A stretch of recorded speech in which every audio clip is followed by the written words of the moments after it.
Antenna and wave propagation की unit number 5 में second lecture में हम लोग स्पेस वेव प्रोपगेशन की बात करेंगे, जिसमें सबसे पहले हम शुरू करेंगे इंट्रोडक्शन से। उसके बाद हम फील्ड स्ट्रेंथ रिलेशनशिप आइडेंटिफाई करेंगे। उसके बाद हम इफ़ेक्ट्स देखेंगे अर्थ का, अगर वो इम्परफेक्ट है, कंडक्टिंग प्लेट नहीं है, और अगर मैं अर्थ को एज्यूम करता हूँ कि वो एक प्लेन नहीं है, वो एक कर्वेचर की फॉर्म में है, तो उन सब के इफ़ेक्ट्स को वन बाय वन हम लोग देखते हैं। शुरू करते हैं। Space wave propagation. आप स्पेस वेव प्रोपगेशन के बारे में मैं ऑलरेडी आपको पहले ही बता चुका हूँ कि अगर कोई भी ट्रांसमीटर और रिसीवर की हाइट कंपैरेटिवली ज़्यादा है, तो ऐसे केस में डायरेक्ट वेव और रिफ्लेक्टेड वेव दोनों ही रिसीवर पर पहुंचेगी। ये डायरेक्ट वेव है जो डायरेक्ट ट्रांसमीटर से रिसीवर की तरफ आ रही है, और ये रिफ्लेक्टेड वेव है जो रिफ्लेक्टिंग यानी कंडक्टिंग सरफेस से, अर्थ से रिफ्लेक्ट होने के बाद ये इधर की तरफ, रिसीवर की तरफ पहुंच रही है कुछ इस तरीके से। तो अगर मैं इस वेव को, इस रिफ्लेक्टेड वेव को आगे बढ़ाऊं, तो ये मुझे जिस पॉइंट पर मेरा रिसीविंग एंटेना है, उस रिसीविंग एंटेना के उतने ही नीचे, अर्थ के नीचे, मुझे उतनी ही दूरी पर ये कट होती हुई, टच होती हुई महसूस होगी।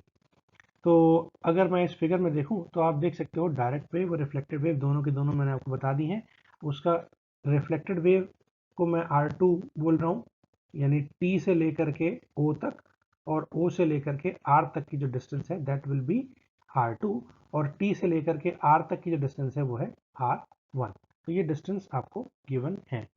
यहाँ पर मैंने अपनी एनालिसिस को सिंप्लीफाई करने के लिए कर्वेचर अर्थ का नहीं लिया है, अर्थ को मैंने प्लेन माना है। आइडियली अर्थ को मैंने फ्लैट माना है यहाँ पर, इसलिए। अब नेट फील्ड स्ट्रेंथ अगर मैं निकालूं तो वो क्या होगा, बेसिकली वो दो वेव्स का समेशन होगा, R1 यानी डायरेक्ट वेव और R2 यानी रिफ्लेक्टेड वेव। तो उन दोनों का समेशन जो है वो मेरा रिजल्टेंट इलेक्ट्रिक फील्ड या फील्ड स्ट्रेंथ को निकालने में मदद करेगा।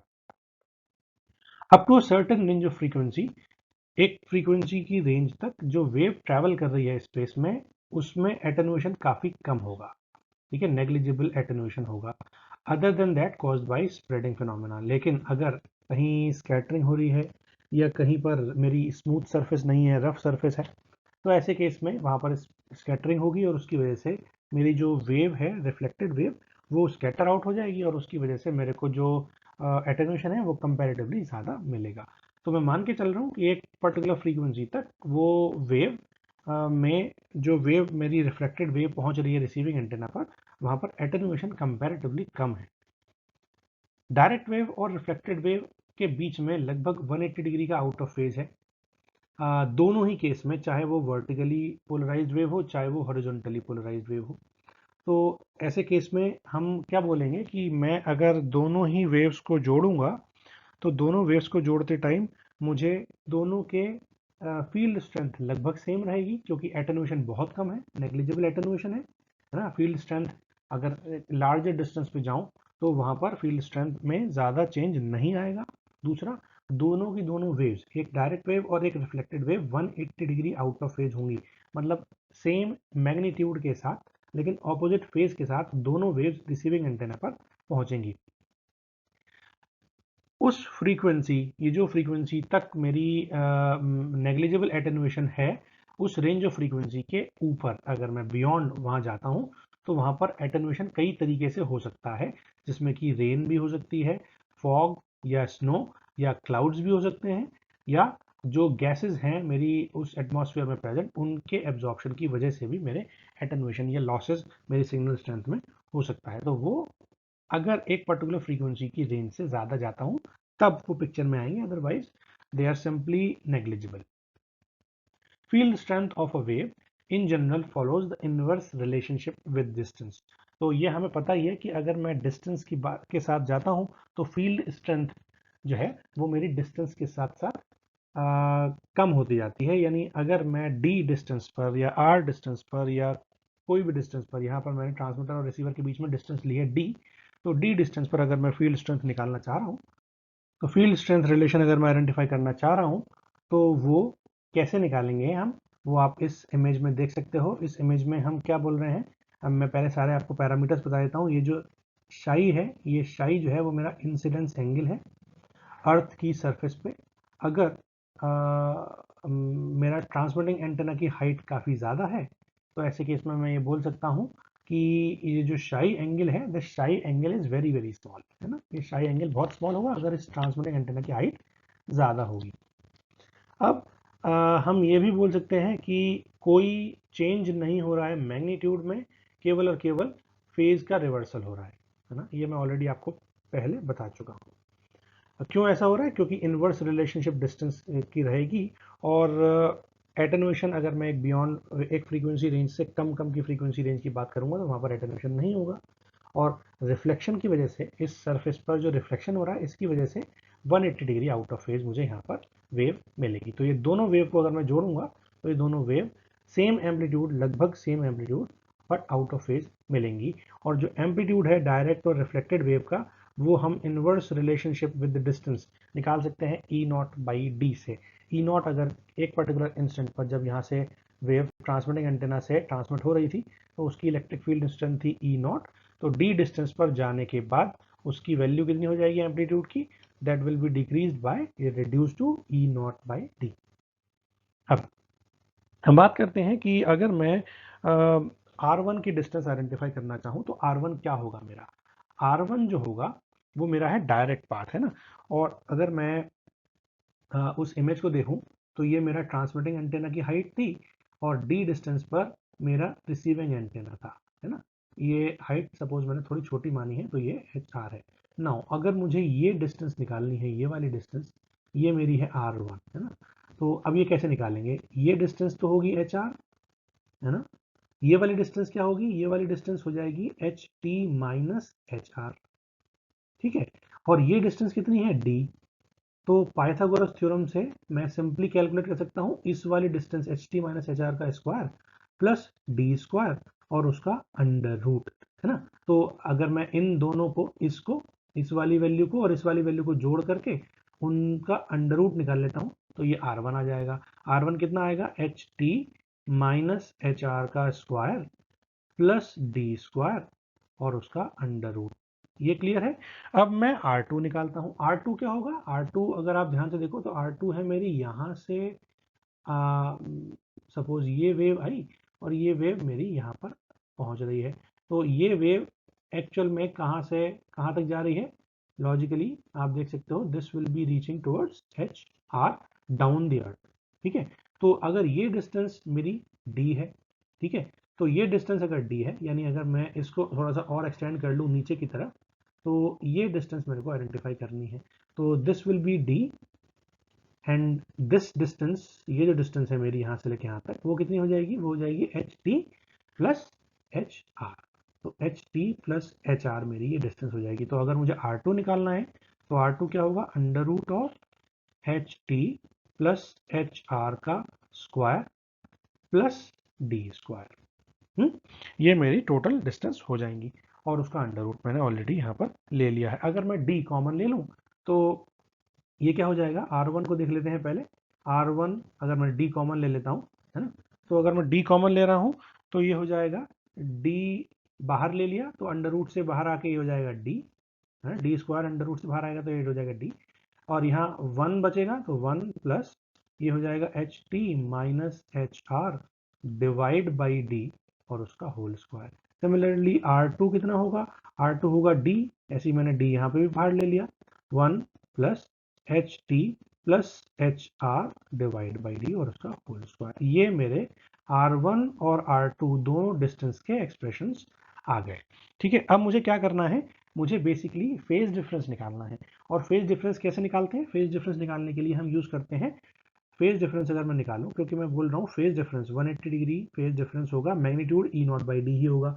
तो R1 और R2, ये वाली वेव थी मेरी R2, है ना, ये वाली वेव थी R2 और ये वाली वेव थी R1। इन दोनों का मैग्नीट्यूड सेम होगा, ई नॉट बाई डी डिके करेगा डी डिस्टेंस पर, लेकिन फेज डिफरेंस होगा क्योंकि वो रिफ्लेक्शन होने के बाद मिल रही है। और फेज डिफरेंस निकालने के लिए हम क्या करेंगे? 2 pi by lambda into path difference, ये मेरा फेज डिफरेंस का फॉर्मूला होता है।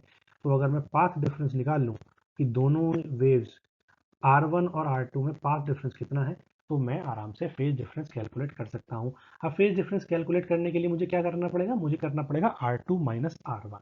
तो R2 मुझे पता लग गया, R1 मुझे पता लग गया। अगर मैं इन दोनों ही एक्सप्रेशन से R2 माइनस R1 निकाल लूँ तो ये बेसिकली क्या आ जाएगा मेरा, ये आ जाएगा पाथ डिफरेंस। ठीक है, और उस पाथ डिफरेंस को मैं यहाँ पर रख दूंगा तो मुझे क्या मिल जाएगा, मुझे मिल जाएगा फेज डिफरेंस। ठीक, तो R2 माइनस R1 इन दोनों, इन इस वाली इक्वेशन से और इस वाली इक्वेशन से हम R2 और R1 का डिफरेंस निकालेंगे और फिर वो बेसिकली पाथ डिफरेंस होगा और उस पाथ डिफरेंस को यूज करके हम फेज डिफरेंस निकाल लेंगे और फिर उस फेज डिफरेंस को अपनी इलेक्ट्रिक फील्ड इंटेंसिटी इस पॉइंट पर रिसीविंग एंटेना पर कितनी इलेक्ट्रिक फील्ड इंटेंसिटी होगी उसको कैलकुलेट करने के लिए इस्तेमाल करेंगे। तो अभी जो हमने कैलकुलेट करा वो R1 और R2 को कैलकुलेट करा, लेकिन R1 और R2 में अंडर रूट की वैल्यू आ रही थी, है ना। क्या आ रहा था, D1 plus H T minus H R upon D और उसका होल स्क्वायर और उसकी पावर 1/2। तो चूंकि मैं R2 माइनस R1 निकालना चाहता हूं तो ये डिस्टेंस, ये जो डिस्टेंस है या इस एक्सप्रेशन को थोड़ा सा मैथमेटिकली सॉल्व करने में दिक्कत आएगी, तो मैं यहाँ पर टेलर्स एक्सपेंशन का इस्तेमाल करूंगा और 1 plus x to the power n, आप उसको आप लिख सकते हो डी 1 प्लस कितना n times 1 plus x to the power n, ये हो जाएगा आपका 1 plus H T minus H R upon D का होल स्क्वायर, है ना, और ये पावर n जो है वो यहाँ पे आ जाती है। तो यहाँ पर 1/2 है, मतलब यहाँ पर 1/2 आ जाएगा। तो this will B R1। Similarly R2 अगर हम देखें तो R2 भी मैं इसी तरीके से सॉल्व कर सकता हूँ, 1 plus H T plus H are divide by D का होल स्क्वायर और उसकी पावर 1/2। तो ये मैं लिख सकता हूँ d टाइम्स 1 प्लस 1/2, इसकी पावर भी 1/2 ही है तो ऑटोमेटिकली 1/2 यहाँ पर आ जाएगा और साथ में क्या है, H T plus H are divide by D का होल स्क्वायर। तो ये मेरा क्या हो गया, ये मेरी R1 और R2 की वैल्यूज आइडेंटिफाई कर ली मैंने सिंप्लीफाइड फॉर्म में, और अब मैं इन दोनों का डिफरेंस आराम से निकाल सकता हूँ। थोड़ा सा और सिंप्लीफाई कर लेते हैं इसको। तो अगर मैं इस वाले d को यहाँ अंदर ले जाऊं तो ये हो जाएगा d, और ये इस वाले d से एक d कैंसिल हो जाएगा, मतलब यहाँ पर अगर मैं d लिख दूं तो ये d से एक d कैंसिल हो जाएगा, ये पावर 2 थी तो यहाँ पावर, यहाँ d इंटू डी कर दो और इसको से बाहर निकाल दो तो एक d से एक d कैंसिल हो जाएगा। दिस विल बी सिंपली, ये हटा दो तो यहाँ पर हम लिख सकते हैं R1 equals to d plus H T minus H R upon, नहीं, H T minus H R का whole square divide by 2d। ठीक है, सिमिलरली R2 कितना हो जाएगा, R2 हो जाएगा d प्लस 1/2d और H T plus H R का होल स्क्वायर। मैंने ऐसा इसलिए करा क्योंकि अगर मैं R2 और R1 को देखूं तो सब्ट्रैक्ट मुझे करना है अल्टीमेटली, तो R2 माइनस R1 मतलब इस वाले d से ये वाला d कैंसिल आउट हो जाएगा और 1/2d में दोनों में से ही कॉमन ले सकता हूँ, क्या बचेगा, अल्टीमेटली बचेगा 1/2d, है ना, और ये बचेगा H T plus H R का whole square minus H T minus H R का होल स्क्वायर। तो A square plus B square plus 2ab minus A square minus B square minus 2ab, तो H T square, इसको थोड़ा सा और यहाँ expand कर लेते हैं, 1/2d H T square plus H are square plus 2HT HR minus, ठीक है, माइनस यहाँ ब्रैकेट लगा लेता हूँ मैं इसके आगे, ये कितना बचेगा, ये हो जाएगा H T square plus H are square minus 2HTHR। अब एच टी से एच टी स्क्वायर और एच आर स्क्वायर से एच आर स्क्वायर कट जाएगा क्योंकि ये दोनों नेगेटिव साइन के साथ जुड़े हुए हैं। ठीक है, और यहाँ क्या बचेगा, 1/2d 2HTHR into plus 2HTHR मतलब 4HTHR, तो ये 2 इस वाले 2 से 4 से 2 टाइम्स कट जाएगा। ये अल्टीमेटली R2 माइनस R1 की वैल्यू कितनी आ जाएगी, R2 minus R1 will be 2 times HT into HR upon D। ये मेरा क्या आ गया, ये मेरा आ गया path difference, HT minus HR 2HT into HR upon D, that will B R2 minus R1। ये मेरा आ गया पाथ डिफरेंस। ठीक है, अब हम इस पाथ डिफरेंस को यूज करके क्या निकालेंगे, फेज डिफरेंस निकालेंगे। तो फेज डिफरेंस निकालने के लिए अभी हमने देखा फेज डिफरेंस जो था वो क्या था, वो था मेरा 2π/λ इंटू पाथ डिफरेंस। ठीक है, इंटू पाथ डिफरेंस। तो पाथ डिफरेंस अभी हमने निकाला R2 माइनस R1। ठीक, तो अगर मैं यहाँ पर 2π/λ इंटू ये लैम्डा है इनटू अभी R2 माइनस R1 कितना आया था 2 HT HR अपॉन डी, तो ये कितना हो जाएगा, this will become 4 pi HT HR upon lambda into D. ये मेरा क्या आ गया, ये मेरा हो गया पाथ फेज डिफरेंस। ठीक है, और ये फेज डिफरेंस आया मेरा रेडियंस में। ठीक है, अब हम क्या करेंगे, इस फेज डिफरेंस को इस्तेमाल करेंगे रिजल्टेंट इलेक्ट्रिक फील्ड आइडेंटिफाई करने में। तो ये आप देख सकते हो, अगर मैं किसी एंटेना की फील्ड निकालता था तो फील्ड निकालने के लिए हम क्या करते थे, हम ये देखते थे कि अगर वो एरे है फॉर एग्जांपल, तो उस एरे के कई सारे केसेस हमने पढ़े हैं। एक केस जिसमें एम्पलीट्यूड सेम था या मैग्नीट्यूड सेम था बट सेम फेज था, और दूसरा केस एम्पलीट्यूड सेम या मैग्नीट्यूड सेम था और फेज ऑपोजिट था। ठीक है, मतलब ई नॉट और दूसरा माइनस ई नॉट, वही सेम चीज यहाँ पर होगी। तो अगर ई नॉट और माइनस ई नॉट है तो वहां पे क्या आता है, वहां पे आता है साइन शाई बाई टू, है ना। ई नॉट साइन शाई बाई टू, ये शाई मेरा क्या था, ये शाई ही मेरा क्या है, फेज डिफरेंस है। ठीक है, और ई नॉट क्या है मेरा, ई नॉट है मेरा ई नॉट अपॉन डी। ठीक है, टू ई नॉट आता है बेसिकली यहाँ पे, तो टू ई नॉट, और ई नॉट मेरा डी डिस्टेंस पर कितना है, ई नॉट अपॉन डी। तो ये बेसिकली क्या हो जाएगा, this will become two E naught upon D into sine, और शाई की वैल्यू कितनी है, शाई की वैल्यू है 4 पाई HT HR upon lambda D, 4 पाई HT HR upon lambda into D, और ये टू शाई बाई टू वाला टू है ना, ये यहाँ आ जाएगा, that means this will be two, two से ये 4 टू टाइम्स कट गया, क्या आया, this will be 2 E naught upon D sin कितना 2 pi HT HR upon lambda into D. ये मेरा क्या आ गया, ये मेरी रिलेटिव फील्ड स्ट्रेंथ आ गई उन दोनों ही वेव्स की वजह से। कौन कौन सी वेव्स की वजह से, एक डायरेक्ट वेव और एक रिफ्लेक्टेड वेव। अब अगर मैं ये बोलूं आपसे कि एंटीना की हाइट इन दोनों की मल्टीप्लाई हो रही है ना, और ये जो मेरा d है, ये d डिस्टेंस है उन दोनों एंटेना के बीच में। अगर मैं d को बहुत ज्यादा मानूं, d is very large as compare to the distance, है ना, as compare to the distance between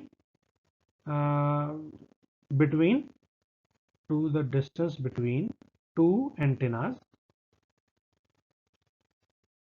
है ना, रिसीविंग और ट्रांसमिटिंग एंटेनाज के बीच में अगर ये डिस्टेंस d बहुत ज्यादा है as compare to the height, है ना, sorry as compare to the height of antennas, है ना, हाइट ऑफ एंटेनाज, क्योंकि डी तो डिस्टेंस है, HEIGHT हाइट ऑफ एंटेनाज। ठीक है, ट्रांसमिटिंग और receiving antenna both, transmitting and receiving antennas both. ठीक है, ये दोनों एंटेना के बीच की डिस्टेंस की हाइट और उन दोनों के बीच की डिस्टेंस में डी मेरा जो है डिस्टेंस है वो बहुत ज़्यादा है। तो ऐसे केस में साइन ऑफ ये, अब ध्यान से देखो आप, ये अगर देखूं तो ये एंगल तो बहुत छोटा हो जाएगा क्योंकि डिस्टेंस तो बहुत ज़्यादा है, डी इज़ वेरी लार्ज, तो ये एंगल छोटा हो जाएगा, और अगर ये छोटा हो जाएगा तो sine of angle when angle is small can be written as simple angle. So यहाँ पर अगर मैं sine of theta is equal to theta when theta is very small, when theta is very small। ठीक है, और ये theta small आएगा क्योंकि ऑटोमेटिकली ये वाली वैल्यू d मेरा बहुत बड़ा है as compare to HT and HR, तो उसकी वजह से थीटा मेरा कम हो जाएगा, और साइन थीटा में साइन में नेग्लेक्ट कर सकता हूँ। तो रिजल्टेंट फील्ड कितनी हो जाएगी, 2E0 upon D into angle as it is 2 pi HT HR upon lambda into D. ठीक है, ये क्या हो जाएगा, 4, 2 से 2 4 पाई, है ना, HT HR upon lambda D, एक डी ये वाला चल रहा था, एक डी ये, तो ये हो जाएगा 2D², this will become 4 pi HT HR upon lambda into D² times E not. ये बेसिकली मेरी क्या हो जाएगी, ये मेरी फील्ड हो जाएगी उस डिस्टेंस पर, है ना, ये मेरी क्या हो जाएगी, this will be the field, resultant field, जो कि मेरी ट्रांसमिटेड वेव यानी डायरेक्ट वेव और रिफ्लेक्टेड वेव जो मेरी अर्थ सरफेस से रिफ्लेक्ट होने के बाद मिल रही है, ये उस फील्ड स्ट्रेंथ रिलेशन उस डिस्टेंस पर अगर मैं फील्ड स्ट्रेंथ निकालना चाहूँ as a function of H T, height of the transmitting antenna, height of the receiving antenna, input field और उन दोनों एंटेनास के बीच की डिस्टेंस, ऑपरेटिंग वेवलेंथ, तो ये इन सारे ही वैल्यूज का फंक्शन होगी। अब हम बात करते हैं दो टाइप के इफेक्ट की। एक इफेक्ट है मेरा इफेक्ट ऑफ इम्परफेक्ट अर्थ। तो अगर मैं इफेक्ट ऑफ इम्परफेक्ट अर्थ देखता हूं तो वो कैसे आइडेंटिफाई करेंगे, हमें कुछ पैरामीटर्स या कुछ एस्पेक्ट्स नोट करने पड़ेंगे कि ये जो मेरा ई नॉट अपॉन डी है ना, इम्परफेक्ट अर्थ मतलब कंडक्टिंग सरफेस जो है, अर्थ की कंडक्टिंग सरफेस, वो इम्परफेक्ट है ना, वो परफेक्ट नहीं है। तो परफेक्ट नहीं है मतलब हमारे पास कुछ ना कुछ चीज़ें ऐसी होंगी जो हमें एक्स्ट्रा अपनी कैलकुलेशन के साथ इंक्लूड करनी पड़ेंगी, जिससे कि हम एग्जैक्ट कैलकुलेशन कर पाए। तो डायरेक्ट वेव के साथ जो ई नॉट बाई डी है वो फील्ड स्ट्रेंथ होगी डायरेक्ट वेव के लिए, ठीक है। रिफ्लेक्टेड वेव के लिए होती अगर वो परफेक्ट कंडक्टिंग अर्थ होता तो, ठीक है। तो हम मान के चलेंगे कि अगर इम्परफेक्ट है तो ये रिफ्लेक्टेड वेव के केस में जो एम्पलीट्यूड है वो ई नॉट बाई डी नहीं होगा, ठीक है। दूसरी चीज, R H and R B, ये जो R H and R B हैं इनकी एब्सोल्यूट वैल्यू, ये आर एच और आर बी हैं क्या, ये बेसिकली रफनेस फैक्टर जो हमने पढ़ा था उस रफनेस फैक्टर के हॉरिजॉन्टल और वर्टिकल कंपोनेंट्स हैं। ये रफनेस मेरी जो भी इलेक्ट्रिक फील्ड इंटेंसिटी को अफेक्ट करेगी वो हॉरिजॉन्टल डायरेक्शन में कितना अफेक्ट कर रही है, वर्टिकल डायरेक्शन में कितना अफेक्ट कर रही है। तो अगर मैं नॉर्मल कंडीशन में देखूं तो हम ये देखते हैं कि जो भी कंडीशन है कंडक्टिंग प्लेन की, वो सिग्मा जो है वो इन्फिनिटी तो होता नहीं है क्योंकि आइडियल कंडक्टिंग प्लेन तो अर्थ है नहीं। तो ऐसे केस में जब ये इन्फिनिटी नहीं है तो ये दोनों के दोनों हमेशा क्या होंगे, एक से कम होंगे। और एक से कम होंगे दैट मीन्स जो डिस्टेंस डी पर मैं फील्ड निकालूंगा वो मेरी ई नॉट बाई डी ना होने की बजाय ई नॉट बाई डी से भी कम होगी, अगर मैं इम्परफेक्ट अर्थ की बात करता हूँ तो जब मैं अभी कंडक्टिंग प्लेन या परफेक्ट अर्थ की बात कर रहा था वहाँ पे कंडक्टिविटी मानना था इनफाइनाइट, और उस कंडक्टिविटी को इनफाइनाइट मान करके ये मैं बोल रहा था कि दोनों कंपोनेंट वन है, तो डिस्टेंस मेरी हमेशा डी डिस्टेंस पे ई नॉट बाई डी होगी, सॉरी स्ट्रेंथ, फील्ड स्ट्रेंथ मेरी हमेशा डिस्टेंस डी पे ई नॉट बाई डी होगी। लेकिन चूंकि ये कंडक्टिविटी भी इनफाइनाइट नहीं है, आइडियल या परफेक्ट अर्थ नहीं है, इम्परफेक्ट है, उसी की वजह से आर एच और आर बी भी मेरे एक से कम होंगे, और उसी की रीजन से मैं ये बोल सकता हूँ कि मेरी डी डिस्टेंस पे ई नॉट बाई डी से भी कम फील्ड इंटेंसिटी होगी। Phi is equal to 180 degree, that means हम ये बोलेंगे कि एक्चुअल में no total phase reversal of R W. क्या मतलब है इसका, इसका मतलब ये है कि अगर फाई इक्वल्स टू 180 डिग्री है, सॉरी हाँ फाई नॉट इक्वल टू होगा, ठीक है, टाइपिंग मिस्टेक है, it's phi not equal to 180 degree. Phi 180 degree होगा नहीं क्योंकि ये आर एच और आर बी सेम नहीं है, वन नहीं है, ठीक है। तो फाई 180 डिग्री नहीं होगा, और अगर फाई 180 डिग्री नहीं होगा इसका मतलब टोटल फेज रिवर्सल नहीं होगा। अगर टोटल फेज रिवर्सल नहीं होगा इसका मतलब क्या होगा कि जो मेरी डायरेक्ट वेव है वो बड़ी होगी रिफ्लेक्टेड वेव से, ठीक है। और इसका मतलब हम टोटल फील्ड जो बोलेंगे वो अगर सिग्मा इक्वल टू इन्फिनिटी है, ठीक है, उस पे जो कंडक्टिंग इनफाइनाइट, सॉरी आइडियल या परफेक्ट अर्थ की वजह से, इनफाइनाइट कंडक्टिविटी की वजह से जो फील्ड थी वो मेरी उससे कम होगी, कि ये पॉइंट भी फाई इक्वल टू 180 वाला मुझे बता रहा है, ठीक है। क्योंकि फाई इक्वल टू 180 मतलब ऑपोजिट फेज डिफरेंस, लेकिन phi is not equal to 180 मतलब ऑपोजिट फेज डिफरेंस नहीं है, एग्जैक्ट ऑपोजिट नहीं है, कोई ना कोई फेज डिफरेंस है, और उनकी एब्सोल्यूट वैल्यू को अगर मैं ऐड करूंगा तो वन मुझे कभी नहीं मिलेगा। Effect is less on H P W that in case of V P W. क्या मतलब है कि ये जो पूरा इफेक्ट है इम्परफेक्ट अर्थ का, ये हॉरिजॉन्टली पोलराइज्ड वेव पे कम होता है as compare to vertically polarised wave. इसका मतलब हम ये बोल सकते हैं कि आर वी जो है मेरा वो as compare to R H छोटा है, यानी आर एच बड़ा है क्योंकि इसका इफेक्ट जो है वो हॉरिजॉन्टली पोलराइज्ड वेव पर कम हो रहा है। लेकिन कंडीशन कब, जब एंगल मेरे कंपैरेटिवली कम हो, ठीक है। अगर एंगल कोई ज्यादा होगा तो ऐसे केस में हमारा वर्टिकल कंपोनेंट भी ज्यादा हो सकता है। कंडक्टिविटी अगर इन्फिनिटी है, ठीक है, हॉरिजॉन्टल कंपोनेंट्स इलेक्ट्रिक फील्ड के हैं मेरे ई आई और रिफ्लेक्टेड कंपोनेंट है ई आर, तो ये इन्फिनिटी वाली कंडीशन में मेरे हॉरिजॉन्टल कंपोनेंट्स कैंसिल आउट हो जाएंगे रिफ्लेक्टेड सरफेस पे, ठीक है, और वर्टिकल कंपोनेंट क्या हो जाएंगे, ऐड हो जाएंगे, ठीक है। अगर परफेक्ट कंडक्टिंग प्लेन है या sigma is equal to infinity है, तो ऐसे केस में क्या होगा, ये दोनों इंसिडेंट इलेक्ट्रिक फील्ड और रिफ्लेक्टेड इलेक्ट्रिक फील्ड के जो कंपोनेंट्स हैं वो रिफ्लेक्टेड सरफेस पे कैंसिल आउट हो जाएंगे और वर्टिकल कंपोनेंट्स जो हैं वो ऐड हो जाएंगे, ठीक है। और अगर सिग्मा लेस देन इंफिनिटी है, दैट मीन्स वर्टिकली पोलराइजेशन इसकी वैल्यू रफनेस फैक्टर की वर्टिकल कंपोनेंट की वैल्यू 1 से कम है, तो इसका हम क्या मतलब लगाएंगे, इसका मतलब ये लगाएंगे कि ये ना तो कंप्लीट कैंसिल हो रहा है दोनों वेव्स के बीच और ना ही कंप्लीट ऐड हो रही है, ठीक है।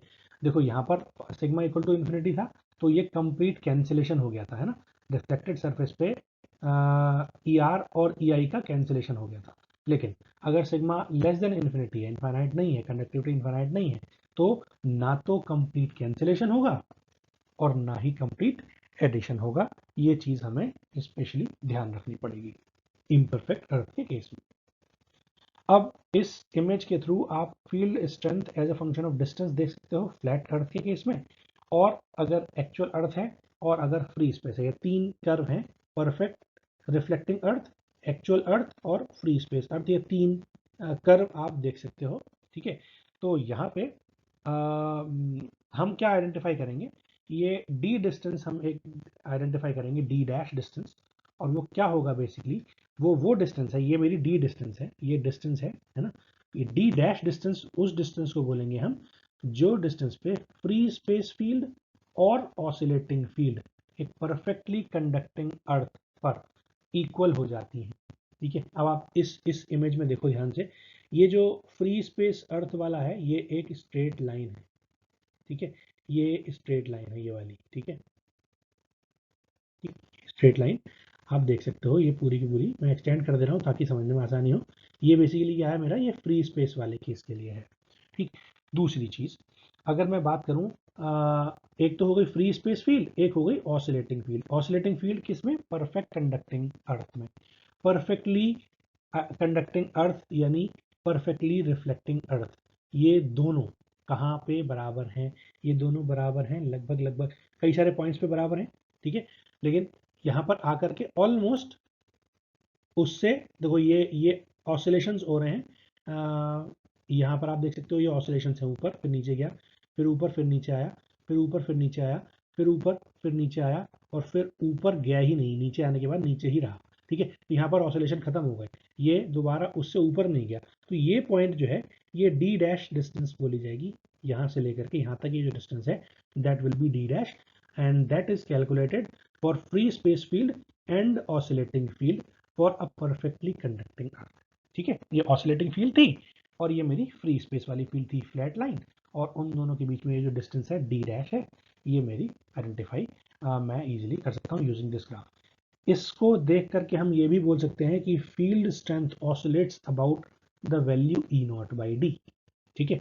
फील्ड स्ट्रेंथ की जो वैल्यू है, ये फील्ड स्ट्रेंथ की वैल्यू है, बेसिकली ये रिलेटिव फील्ड स्ट्रेंथ है इधर, तो ये जो वैल्यू है ये ऑसिलेट करती है किसके, ई नॉट बाई डी के अराउंड, ये जो वैल्यू है ये ई नॉट बाई डी है, ठीक है।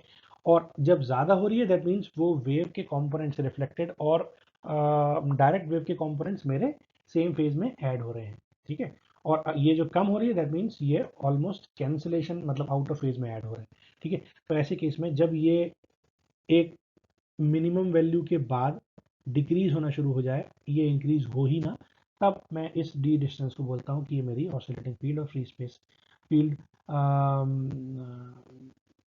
परफेक्ट कंडक्टिंग अर्थ के लिए बराबर हो जाएगी, ठीक है। और आप इससे देख सकते हो कि ये ई नॉट बाई डी के अराउंड मेरी फील्ड स्ट्रेंथ ऑसिलेट करती रहेगी डायरेक्ट रे और फ्री स्पेस वेव के बीच में, है ना। ये क्या शो करता है बेसिकली, ये मेरी फील्ड स्ट्रेंथ शो करता है, ये डायरेक्ट रे की स्ट्रेंथ कितनी है और फ्री स्पेस वेव की स्ट्रेंथ कितनी है।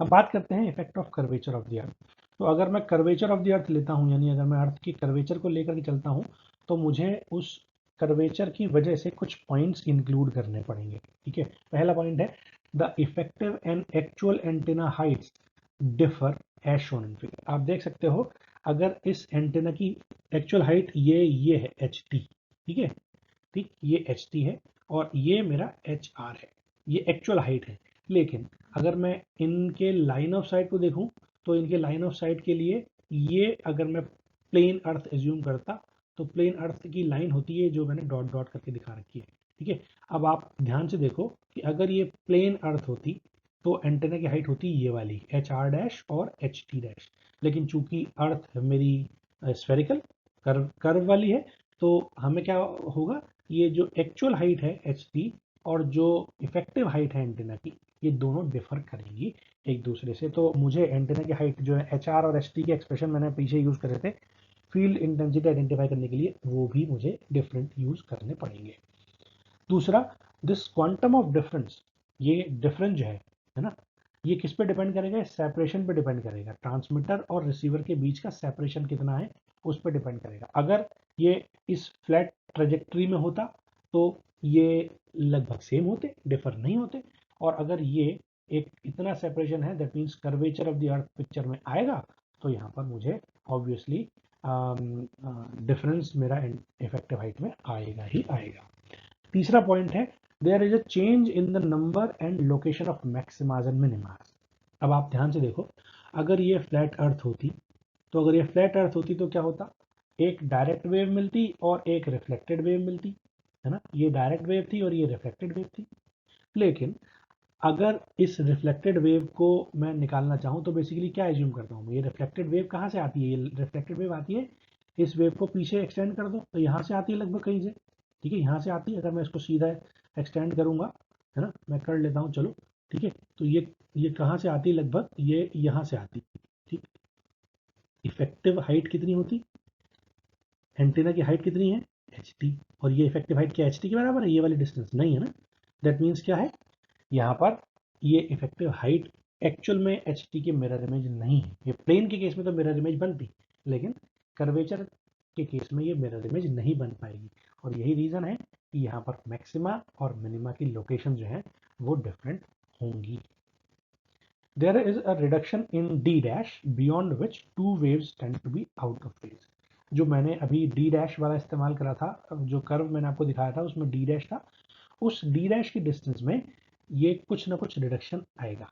क्यों आएगा, क्योंकि एक पर्टिकुलर डिस्टेंस के बाद मेरी ये जो दोनों वेव हैं रिफ्लेक्टेड और डायरेक्ट रे और रिफ्लेक्टेड रे, ये बेसिकली टेंड करेंगी to be out of phase, है ना, आउट ऑफ फेज में होने के लिए आउट ऑफ फेज के लिए कोशिश करेंगी एक पर्टिकुलर डिस्टेंस के ज़्यादा। तो इसीलिए मैं बोलूँगा ये कि मेरी जो डी डैश डिस्टेंस है ये मेरी कंपैरेटिवली कम होगी as compare to the flat अगर अर्थ होती है। उसके बाद जो मेरी वेव रिफ्लेक्ट हो रही है ग्राउंड से, ठीक है, ग्राउंड से वो डाइवर्ज होगी, कर्वेचर ऑफ द अर्थ है, दैट मीन्स वो जिस पॉइंट पर जाना चाहिए उस पॉइंट पर न जाके वो अलग अलग पॉइंट पर जा सकती है, डाइवर्ज हो सकती है, ठीक है।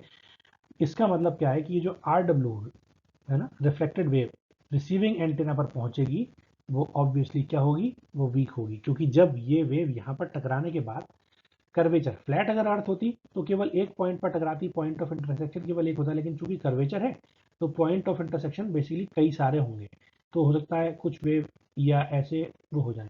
तो अगर ये वाली वेव पहुंच रही है तो ऑब्वियसली ये वाली वेव का रिफ्लेक्टेड वेव ये वाला कंपोनेंट है, लेकिन ये वेव जो कंपोनेंट्स निकले ये इसी वेव के तो पार्ट है ना, इनपुट वाली वेव की तो पार्ट है। दैट मीन्स ये जो रिसीव होगी R W wave reflected wave वो बेसिकली इस रिफ्लेक्टेड वेव से कम ही होगी, ये वीक सिग्नल मुझे मिलेगा, ठीक है।